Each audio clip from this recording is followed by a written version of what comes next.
Hey everybody, it's Mike from the Mike Wagner Show, powered by SoundCloud Studios, brought to you by our official sponsor of the Mike Wagner Show, international warring author Mia Moses Missing, available on Amazon, coming soon, Missing 2 to a bookstore near you.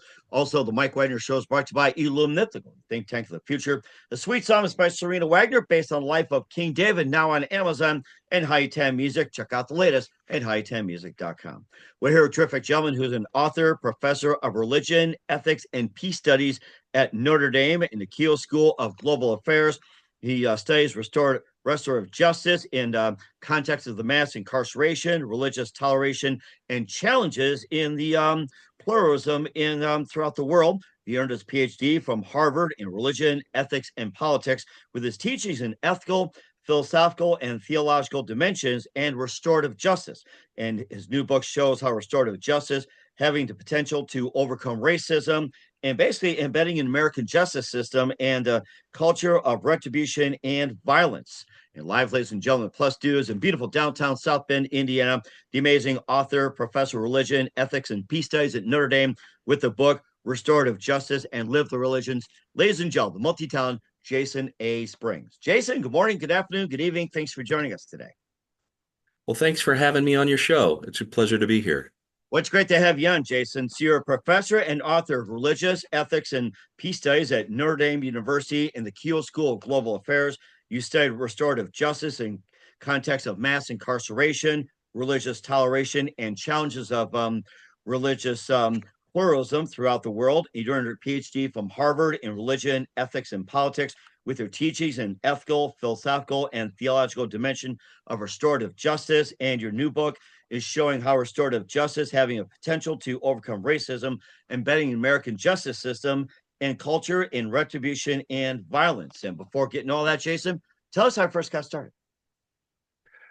I teach at the Kroc Institute for International Peace Studies. It's an institute within the Keough School at the University of Notre Dame.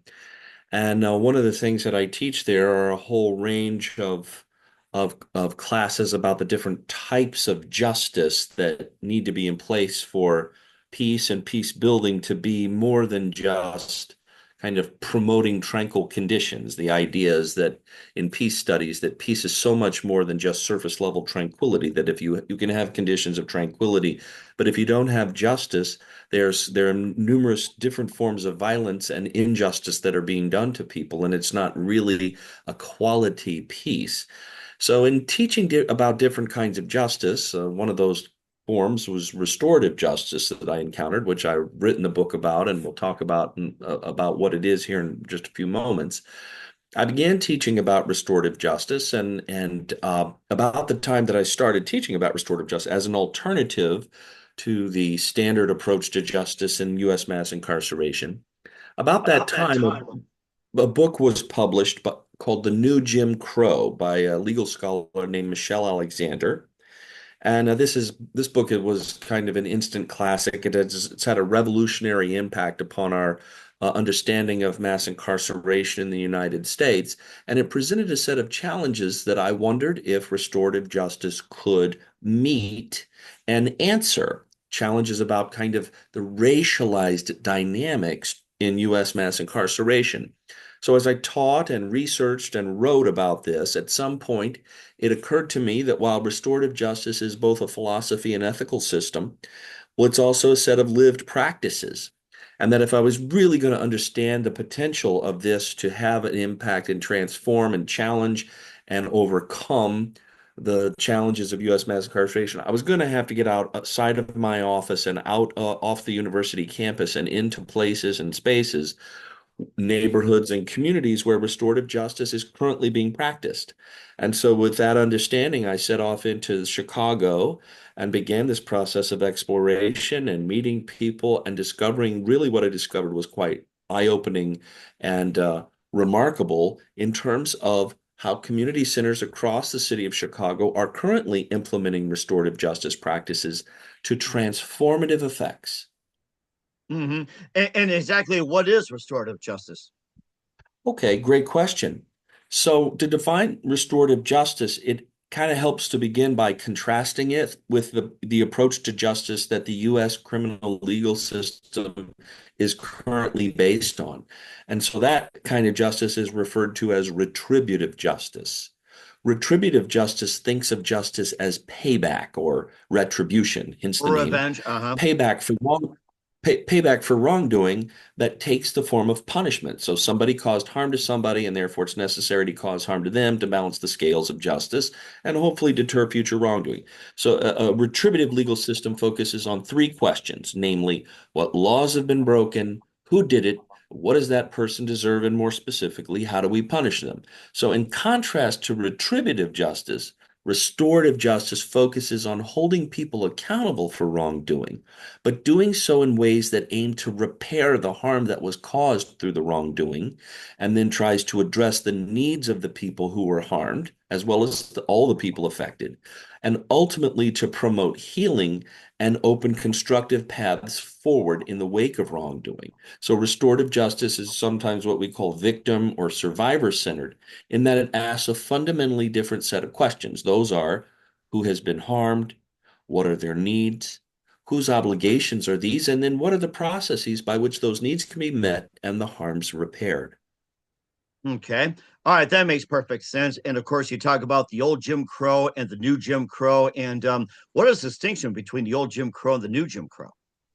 Right. Well, the old Jim Crow was a shorthand name for the system of segregation that prevailed in the United States between the between post Civil War, after the end of Reconstruction, really, until the emergence of the Civil Rights Movement and really the great accomplishments of the Civil Rights Movement. That's overturned the old Jim Crow. So Jim Crow, as it was called, referred to the system of legalized segregation that, where people of color and especially Black Americans and African Americans were required to do everything from sit at the back of public buses to swim in different public pools to drink from different water fountains, were segregated in different schools and so on and so forth across our country, primarily though in the South, but also in various other areas across the country.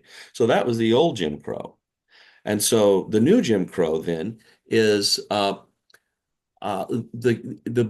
book by that title really makes the case quite powerfully and compellingly that many of the same dynamics of social control that played out across racial lines in the old Jim Crow era, but did so legally and openly, and were enforced quite explicitly by law and the enforcement of law, that many of those same dynamics of social control have persisted beyond the great accomplishments of the civil rights movement and the doing away with old Jim Crow, but they've done so in the form of mass incarceration and in particular through the war on drugs. This is the thesis of Michelle Alexander, and so she's able to demonstrate how actually through the 1970s and into the 80s and even into the 90s, that the war on drugs that was handed down from presidential administration,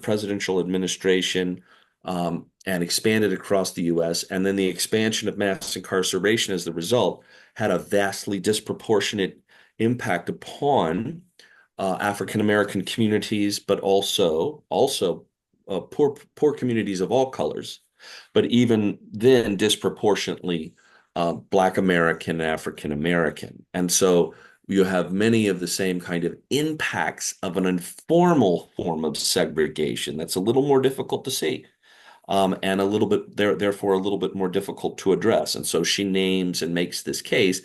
And at the end of her book, and it's a powerful and important book, she gestures to the possibility that one of the key, that she names a number of ways that this could be changed, potentially. And one of those she gestures towards is restorative justice, instead of the kind of retributive approach to the criminal legal system that currently prevails in the United States. So that's what first raised the question for me. Hey, somebody needs to explore this. Somebody needs to test this. Somebody needs to see what's going on, what's happening, the potential to address these challenges that she's raised.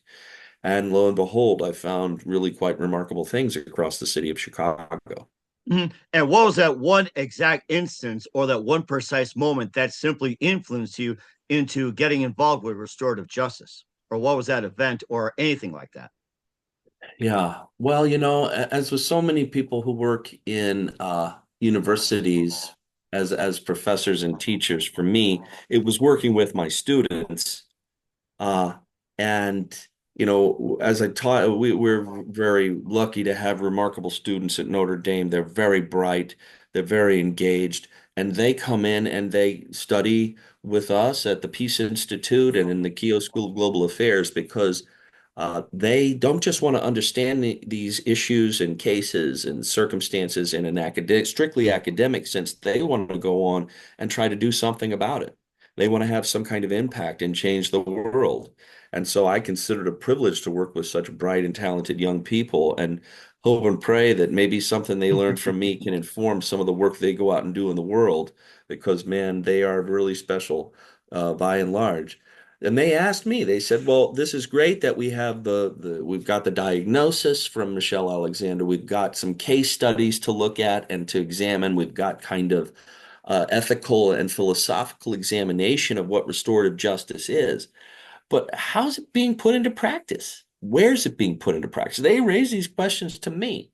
And I realized that, I was going to have to go out and explore some of this myself and maybe write about it and hopefully fill a hole in the literature by writing a book that could both convey and capture concretely some of what was going on, the potential and impact it had to make change, and maybe do it in a way that hopefully gave readers an idea of how it might be implemented in other communities and neighborhoods.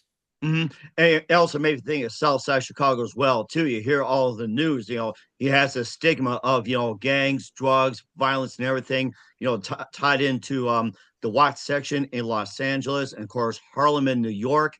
And of course, you got, I think, I'm trying to think of that one complex down in Miami. It's like Little Cuba and everything. And how does like South Side Chicago differ like from all the other ghettos or ganglands like New York, Los Angeles, Miami, or even say like go to even smaller parts like say Milwaukee or Rockford or even like Des Moines, Dallas, Phoenix, everything like that. Right. Well, that's a great question. And what the question points to is kind of understanding the uniqueness of each of those contexts. The way many of those places you've just named, how they get presented in the 24-hour news cycle makes them sound like they're all the same, that all these places, and mostly many of them urban contexts and cities, are all the same and they're all very violence ridden. And that's what we hear. And in some ways, that's, the way the contemporary 24-hour news cycle operates. There's the old phrase that if it bleeds, it leads, Right. right? Mm-hmm. That people, news channels need attention, they need readers, they need people to pay attention, and really kind of sensational headlines are what grabs people's attention and hopefully sustains it as long as it can. So we hear about the violence, we hear about the conflict, we hear about the hardship, and we hear about that again and again, and we hear about that in ways that makes it sound like that many of these communities are basically the same and struggling with the similar things. And that's not really the case. Each one has a unique history. And if you look very closely and go in there, you'll find that the people who live there are real people just like those living everywhere else. And they have struggles and they have hopes and they have resources and they use the resources that are available to them to try to make the best of what they can with what they have. And that's what I've discovered. And really the stories that I encountered in these neighborhoods on the south side of Chicago and that I try to capture in the book are really quite remarkable. These are amazing people doing remarkable work, and it's transformational. It's not just a ghetto or a gangland. In fact, it's a place where some of the most pressing and important, I think, lessons that the rest of us can learn uh, are unfolding in the present moment. Mhm. How about some of the people that you encountered too, like their unique story? Like, say, they've been in the South Side for a long time, they got sent there for whatever reason, and some of the accomplishments and everything. Maybe just a few examples of that. Yeah, sure. Well, one young man that I spoke to is by the name of Jonathan Little, and he grew up. Well, the neighborhood that I focus specifically on is a neighborhood called Back of the Yards, and it has a very deep and rich history in the history of Chicago and the history of the United States. They called it Back of the Yards, came to call it Back of the Yards back in the 1800s because it was the neighborhood just to the south of the Union Stockyards in Chicago, which came to be in the 20th century to be the largest in the United States. States. And And so so Eastern European immigrants, especially immigrants really from all over Europe, flocked there for the jobs and the waves of immigration.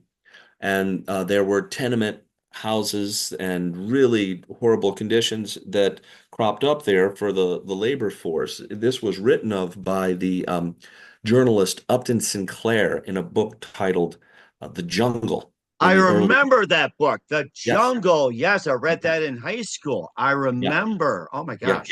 He's writing about Back of the Yards at the time that really it's exploding in population. And people there at that time were struggling with all kinds of exploitation and vulnerabilities and child labor and inhumane working conditions.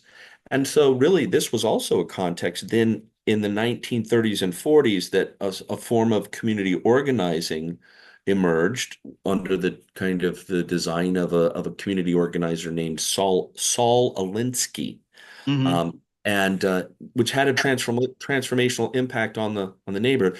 By the 1970s, the Union Stockyards shrunk because of decentralization, corporate decentralization, and things like this, um, and the stockyards eventually closed and the jobs went away.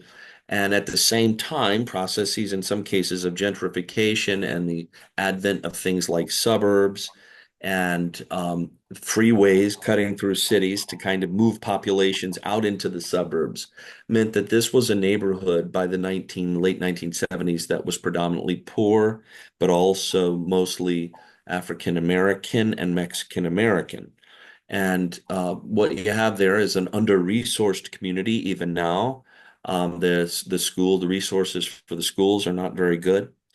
So Jonathan Little, I met, he was born and raised there, grew up there, and struggled as so many young people do in these neighborhoods with the challenges both of poverty, but also a lot of times explicit forms of conflict that come along with that. Himself never got to be involved in a gang, but he did find that one of the best ways that actually he was motivated to get involved with this was to try to take care of his younger brothers and sisters. His mother struggled as a single parent and struggled to feed their family, provide for their family as well as they could. And so he began selling drugs, he said, at the age of 17. Oh And he said wow. he says it was a struggle. It was a struggle. And really, he says, he doesn't applaud anything like this. He didn't celebrate it. He doesn't celebrate it now.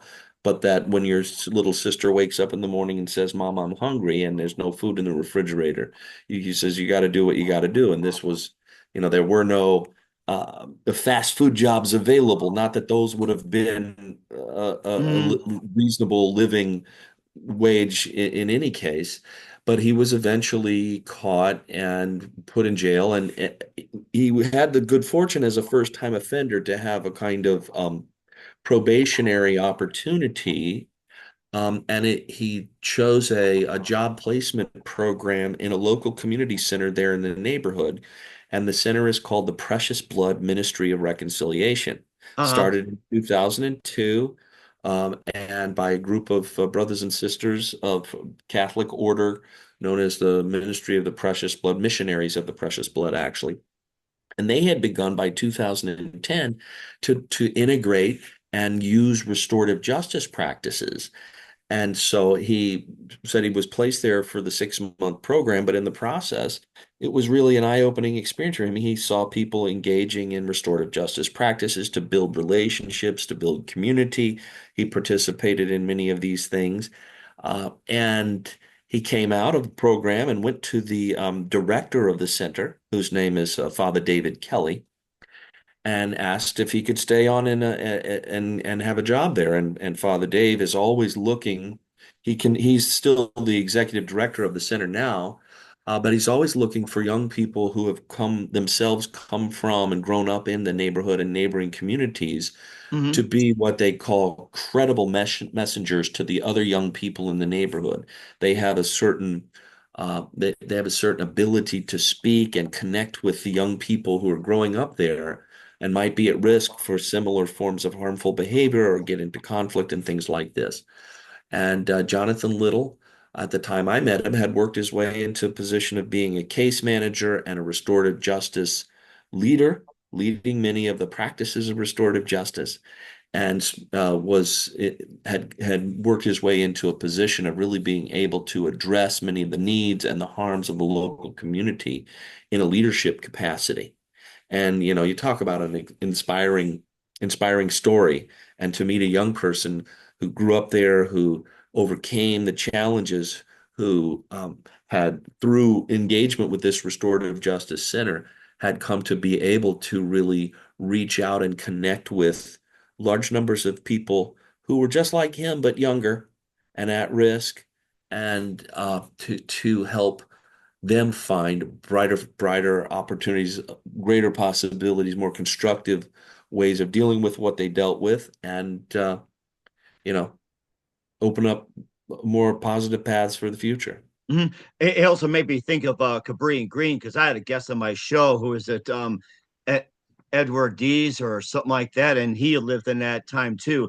There was also a project called Cabri Green that was designed for, you know, for those displaced from World War II, veterans got married, getting out of the war, and that was originally constructed to basically just have a place to live, get established, and everything. But then it resulted where it's end up being like a gangland, and you had the African Americans come in. So maybe if you can just give an insight of how Green Green changed from World War II families getting their starts to it stayed as it was.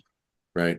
Well, in many ways, many of those neighborhoods that we consider in the south and west sides of Chicago now, the history is similar. It's one where, um, the over the course of the 20th century, in the early part of the 20th century, you have what's called the Great Migration of African Americans from the South to the Midwest. And you have and they're migrating from the southeastern United States to escape the more explicit and draconian forms of Jim Crow, right? I mean, the impact of Jim Crow was present in the northern cities as well at that time, but it was nowhere near as bad as in the southeast, where there was the threat of lynchings and explicit violence and pretty constant domination. And so the city of Chicago goes from about 3% African American to 33% African American over the first part of the first half of the 20th century. And at the same time, you have kind of processes of industrialization and the emergence of post-industrialization, where many of the centralized forms of major corporate and industrial job opportunities starting in the 50s and 60s begin to diminish, which is why we call these industrial Midwest, northern Midwest cities part of the Rust Belt. Hmm. And many of the jobs begin to diminish. And as people either make it or they kind of stay stuck with where they are. If they make it, they tend to move out into what had recently been invented there in the middle part of the 20th century, the suburbs and subdivisions. Hmm. And freeways are built to help transport them to and from. These are called urban renewal projects at the time, though they didn't renew the urban context. They help kind of remove people from them and get them in. And this is a history that is pretty consistent across many of the northern Midwestern industrial cities. And so Cabrini Green is like that. Now, I should say that what the community center that I mentioned in back of the yards, Precious Blood, It's a community-based and kind of community-led restorative justice hub. So it's a community center that's focused on the values and the practices of restorative justice. And then it offers a number of kind of integrated or related opportunities for young people in the neighborhood, families in the neighborhood. It works to accompany and support these people. But it has, in the process of growing up in this neighborhood, it has come to work with a number of similar community-based restorative justice initiatives across different neighborhoods in Chicago. And they have begun to work together to support one another, to integrate their resources. And while each center and initiative retains its individuality and its independence and autonomy, they nonetheless work together to collaborate, to support one another, and to grow together to form a citywide network or web of restorative justice neighborhood hubs that provide a really significant alternative to the standard path into and through the criminal legal system in Chicago. That is rather interesting as well, too. Of course, there's a lot of conflict going on. Of course, there's been some conflict in certain areas as well, too, ganglands, ghettos, certain projects and everything. But there's also a way to solve it, and that's a healthy way. We'll talk about your book as well, Healthy Conflict in Contemporary American Society with Jason Springs. We'll also get to your other book in just a minute. But first, listen to The Mike Wagner Show at themikewagnershow.com. It's powered by Sonic Web Studios. Visit our line at sonicwebstudios.com for all your needs. And if you're looking for a professional website without breaking your budget, Sonic Web Studios is the answer. Sonic Web Studios offers fast, affordable, customized designs that blow the competition away. Call today, 1-800-303-3960. That's 1-800-303-3960, or email to support@sonicwebstudios.com. Mention the Mike Wagner Show, get 20% off your first project. Sonic Web Studios, take your image to the next level. Also, time to give an official shout out to our official sponsor of the Mike Wagner Show, international warring author Mia Molson-Zia. If you love fast-paced mysteries, you love Missing by Mia Molson-Zia, available on Amazon in paperback and ebook. Missing is fast-paced and intriguing with an unforgettable twist. Takes place in 4 countries, 2 strangers, 1 target, where truth is illusion and those who love me to first go missing. It's available on Amazon in paperback and ebook. Missing by Mia Molson-Zia has garnered great reviews, and Eve 11 enjoys by Howard celebrities, including Joanna Cassie, Forbes, Riley, and many. So grab your copy today for Goes Missing by Mia Molson-Zia, available on Amazon. Coming soon to Amazon, Missing 2 by Mia Molson-Zia, double the fun, double suspense. Check it out, coming soon to Amazon. Also, Mike Wagner Show is brought to you by Illumnifically, think tank of the future, bring scientists and engineers together from all over the world, creating a method to construct a renewable generator. This unique product operates on a closed loop system, generating more energy internally than it needs to function. The X electricity can be used to run everything from homes, power grids, phones, laptops. This power source is renewable, highly scalable, and most importantly, self-regenerating. Visit facebook.com/Illumniptical. That's ELLUMENIPTICAL today. Also, Mike Wagner Show is brought to you by The Sweet Psalmist by Serena Wagner, based on the life of David, including 30 exquisite paintings and King David Psalms. The Sweet Psalmist gives a new perspective of David through the Psalms he wrote in his time as a shepherd, where it started, and his complicated yet turbulent relationship with King Saul. It's a story of love, betrayal, repentance, hope, and more. Check it out, The Sweet Psalmist by Serena Wagner on Amazon. Keywords, Sweet Psalmist, Serena Wagner. Also brought to you by Hayatan Music, featuring a smash hit, Baby Come Back. New music coming soon. Check it out, hayatanmusic.com. Also, The Mike Wagner Show is broadcast 40 podcast platforms, 100 countries. Go to MikeWagnerShow.com. Take us with you on any mobile device. Subscribe to us on Spotify, YouTube, Facebook, LinkedIn, Instagram, Twitter, TikTok, BitChute, and Rumble, and more. For great gift ideas, go to Amazon.com. Check out the Mike Wagner Show podcast, T-shirts, pop sockets, throw pillows, tote bags, hoodies. Makes great gifts 24/7. Go to Amazon.com. Check out the Mike Wagner Show podcast. And for more great gift ideas, go to Amazon.com/Mia Molson-Zia for great books like Missing, Once, and Wrinkles. Also T-shirts, pop sockets, hoodies, phone cases, and more. Amazon.com/Mia Molson-Zia. Check it out today and support the Mike Wagner Show on Anchor FM, PayPal, and the MikeWagnerShow.com. We're here with the author of the book, Restorative Justice and Live a Religion, Jason Springs, here on the Mike Wagner Show. And before I get back to Restorative Justice and Live a Religion, the other book called Healthy Conflict in Contemporary American Society. Tell us more about that one. Okay, yeah, sure. So that's a book I wrote previously. It initially appeared in t 2018. And of course, there I'd been teaching classes about religion and public life, religion and conflict in public.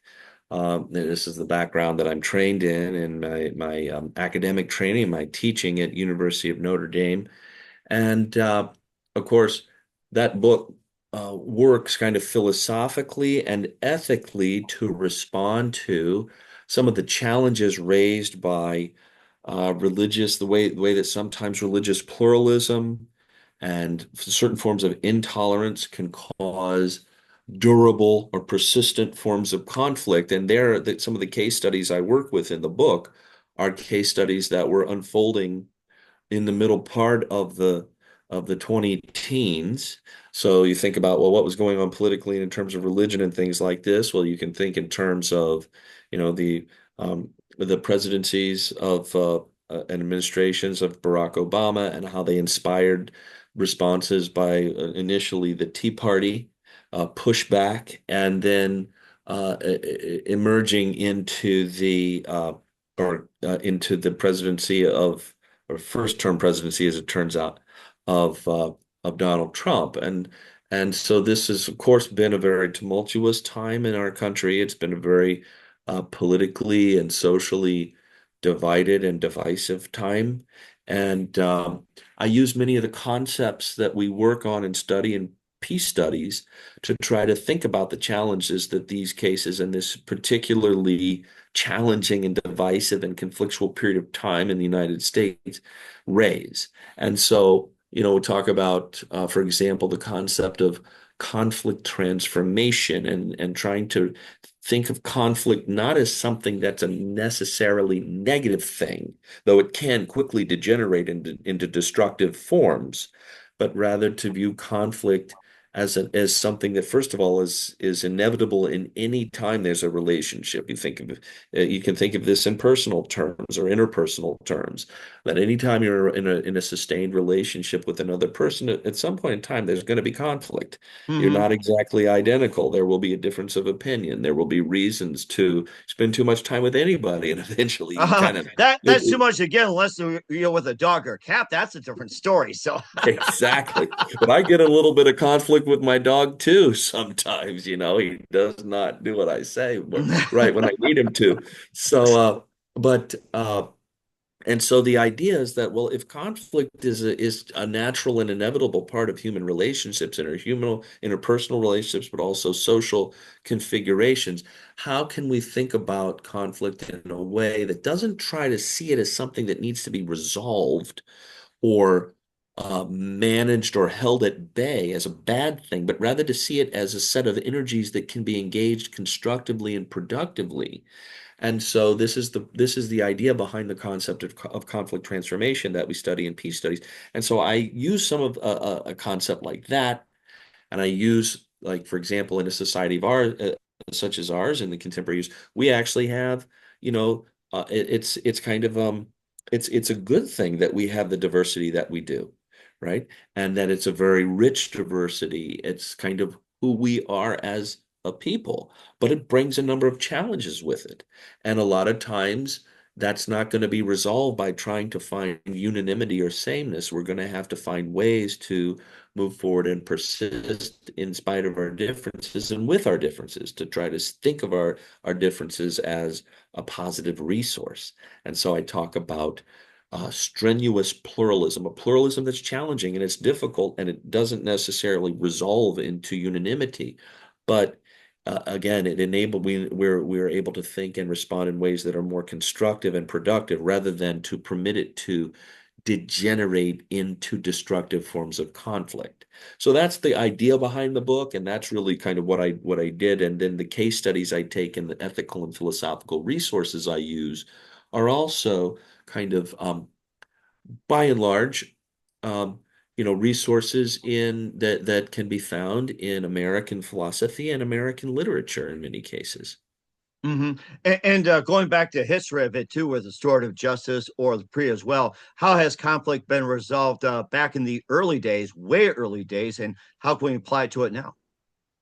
Yes. Yeah, yeah. So, well, I mean, the book that just appeared, the book Restorative Justice and Lived Religion: Transforming Mass Incarceration in Chicago. In some ways, it's a continuation of the earlier book, because restorative justice and the practices that constitute it, these are resources and tools that can be used to promote what it is I describe in the previous book as healthy conflict, and processing explicit sources of conflict, wrongdoing, harm, things like this, and coming to a repair of harm agreement, right? So instead of saying, what's the punishment need to be? How do we punish this person? And of course, when you're doing that in the context of mass incarceration, the punishment is pretty much uniformly going to relate to incarceration to some degree. The person may have a lighter sentence, they may get lucky and get on probation or something like this. It's never an easy thing to deal with, to be enmeshed in the criminal legal system. And it's never the single person that's enmeshed and harmed by that process. It's their family, it's their community, it's their friends and loved ones. This has mass incarceration, as we implement it in the United States, a very destructive thing. It destroys people, it destroys communities, and it does more harm to us as a whole society together than it does good. And it perpetuates itself and expands its numbers. It traumatizes people. And so it's really unsustainable in just about every way. Economically unsustainable, socially and relationally unsustainable, and it kind of hurts us altogether. We may think of ourselves individually as really not in any way related to criminal legal system or to mass incarceration, and we're like, individuals who say that, who can say that, are lucky. But when we think of ourselves together as a society, there's so much more we could be and do together if we could find a way beyond this current morass of mass incarceration as it has expanded and really run amok in over the last 60 years. And so this is what, here we look to these communities that are kind of ground zero, if you will, or individually ground zeros for these kind of struggles, to see, well, how are the people working there? How are they innovating? How are they using the resources that they have? And instead of just training our eyes on the explicit forms of conflict that attract attention and are a spectacle, well, the slower processes by which they heal and repair and rebuild community and overcome the historical harms that those communities have suffered. And there's the really valuable lessons that can be drawn. And for finding a way beyond mass incarceration, as we imprison more of our fellow citizens than any other country in the world. Oh, that's sad. Even for the most petty offenses, you incarcerate people. That is just pathetic. Yeah. Yeah, yeah. It wasn't always that way, but starting in the late 1960s, there was, and this is part of the story that Michelle Alexander tells in the new Jim Crow.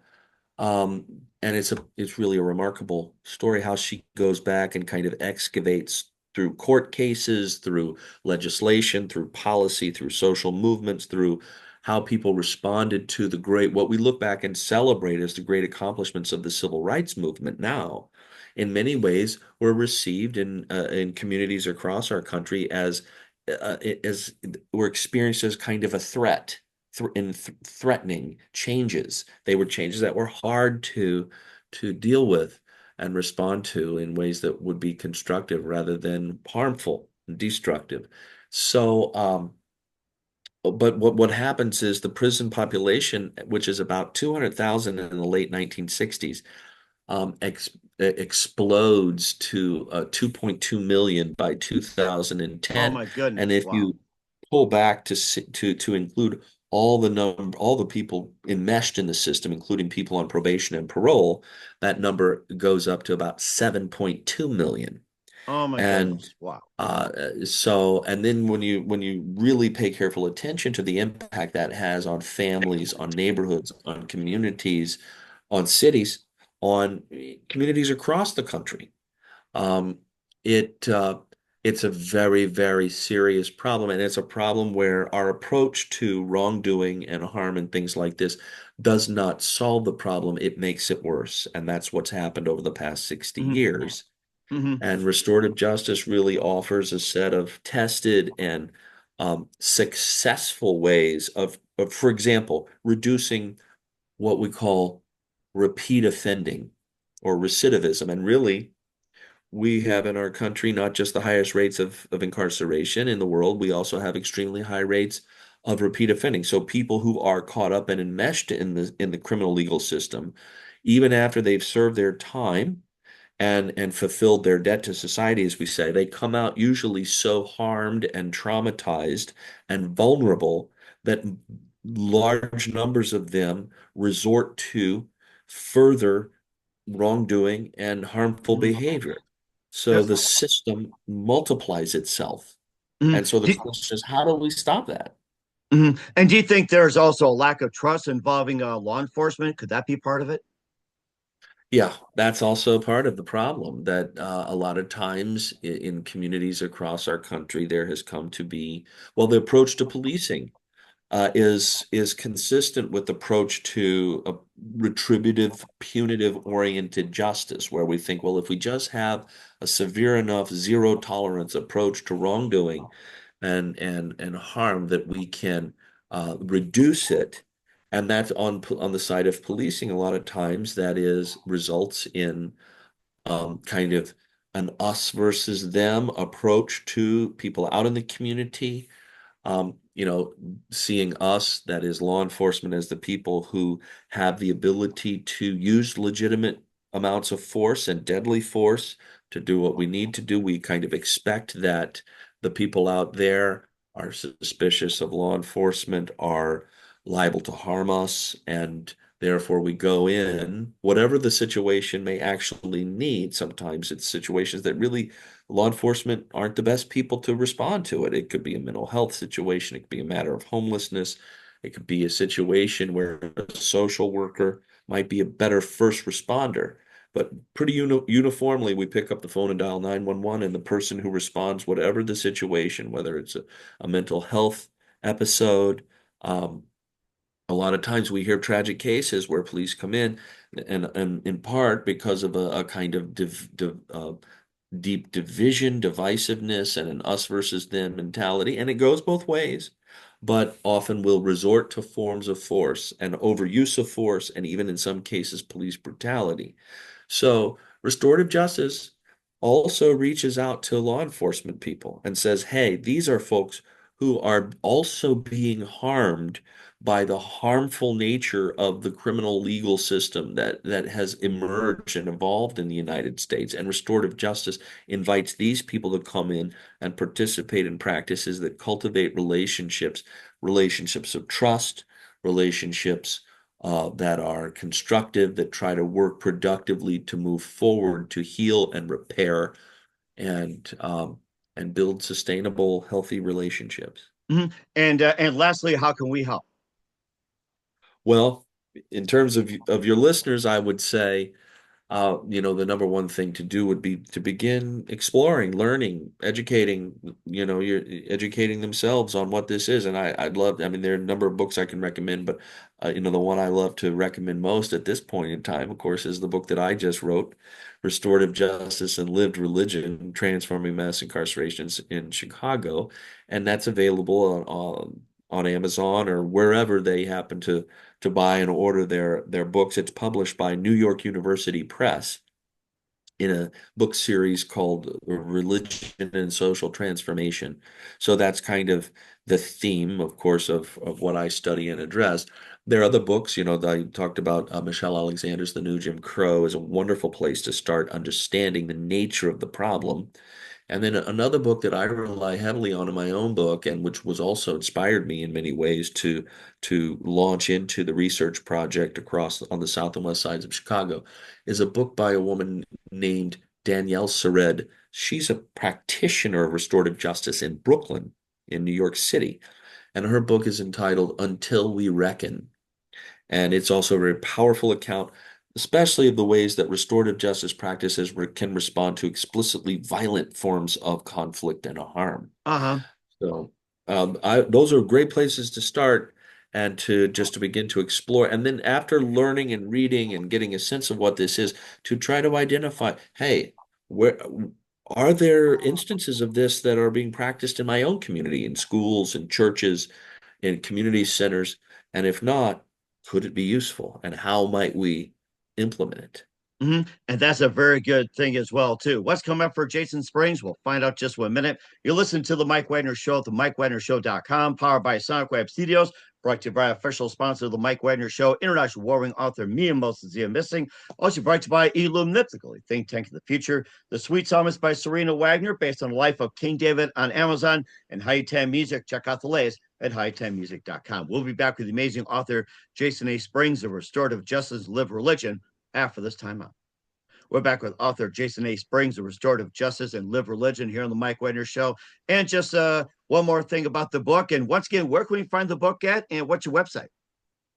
Right. Well, you can find the book on Amazon or really anywhere that you order books online or through your bookstore that you live nearby, maybe a local bookstore. It can be ordered from it's published by New York University Press. And so the New York University Press also has a website for the book. And you could order directly from them if that's easier for you. My website is at the Kroc Institute for International Peace Studies and in the University of Notre Dame. My faculty page, Jason A. Springs, which has a little bit about my background and some of what I've studied and some descriptions of other books that I've written and the kind of classes I teach and things like this. So I certainly invite any of your listeners to look at that, and if they would like reach out to me by email, that would be absolutely fine. We will certainly do that. We're here with Jason A. Springs of Restorative Justice and Live Religion on the Mike Wagner Show. Just a couple of things. What else can we expect in 2025 and beyond? Right. Wow. Well, um, my own work is going to follow up on this current book. I'm going to continue to try to launching a project now, conceptualizing it, drafting out some of the ideas for the book in kind of a blueprint or skeletal form. And because, part of what we do is we need to kind of get grants and funding in order to support our research in academia. That's what we do, kind of how the process works. But, to look at I'll be looking at a different form of justice that is both aligns with, but also in some ways challenges this concept of restorative justice. And that's what some practitioners and activists have come to talk about transformative justice. They say that restorative justice, while it is a powerful and successful response, that maybe it doesn't cut deep enough and transformatively enough. And I address this in a cursory way in my current book, but it's one where the debate is continuing to unfold amongst Mm-hmm. practitioners and activists, as well as scholars like myself. And so to kind of follow that, trace it out, and to build my own position on that, and then do so again in the context of how this is being implemented and testing what difference does it make? Mm-hmm. Is it a productive distinction, or is it one where we're better off kind of seeing restorative justice as having that transformational capacity in the first place? This is the next project. All right. We're certainly looking for that, Jason. Who do you consider biggest influence in the career? Well, I would have generally speaking, my mentor and teacher who really kind of helped set me on the path that I'm on is Cornel West. Okay. He sounds amazing as well. What's the best advice you can give to anybody at this point? Wow. Well, just best advice generally would be to keep hope alive. It's a general thing, that these days, so many of us are being confronted with challenges, whatever that may be, whether it has to relate to contemporary politics. We live in a very divided time, and or maybe it's interpersonal, or maybe it's economic. A lot of people are struggling financially and economically, Mm-hmm. jobs, things like this, and so. I part of it at the kind of philosophical and ethical heart or core of what I write and work on is the power of relationships to help people find hope, sustain hope, and turn that hope into productive and constructive action that can make a difference in their own lives and in their own communities. And certainly great advice as well. Once again, with the author, Jason A. Springs of Restorative Justice and Live a Religion here on the Mike Wagner Show. Jason, very big thank you for your time. You're absolutely amazing. Learned a lot from you. Looking forward to having you soon. Keep us up to date. Keep in touch. We'll love to have you back. Once again, what's your website? How do people contact you? Where can people purchase or check out your book? Yes, one thing. Well, first of all, let me say thank you so much for having me on, Mike. This has been a spectacular conversation. I'm very much admire your work and your show. Um, Again, the book Restorative Justice and Lived Religion, Jason A. Springs. You can order it on Amazon. You can order it through the publisher's website, the New York University Press, or order it on any. You should be able to get it through any website you order your book. And my website is a faculty webpage at the Kroc Institute for International Peace. That's KROC. It was endowed by Joan Kroc, Ray Kroc's wife, who was a great philanthropist after he Amazing. died. Much of the money that he earned through internationalizing the McDonald's restaurants, and one of the things she did was found a peace institute at the University of Notre Dame. So the Kroc Institute for International Peace Studies. We'll certainly check that out. Once again, Jason, very big thank you for your time. You've been absolutely fantastic. Looking forward to having you again soon. Keep us up to date. Keep in touch. We'll love to have you back. We wish you all best. And Jason, you definitely have a great future ahead of you. Thank you, Mike.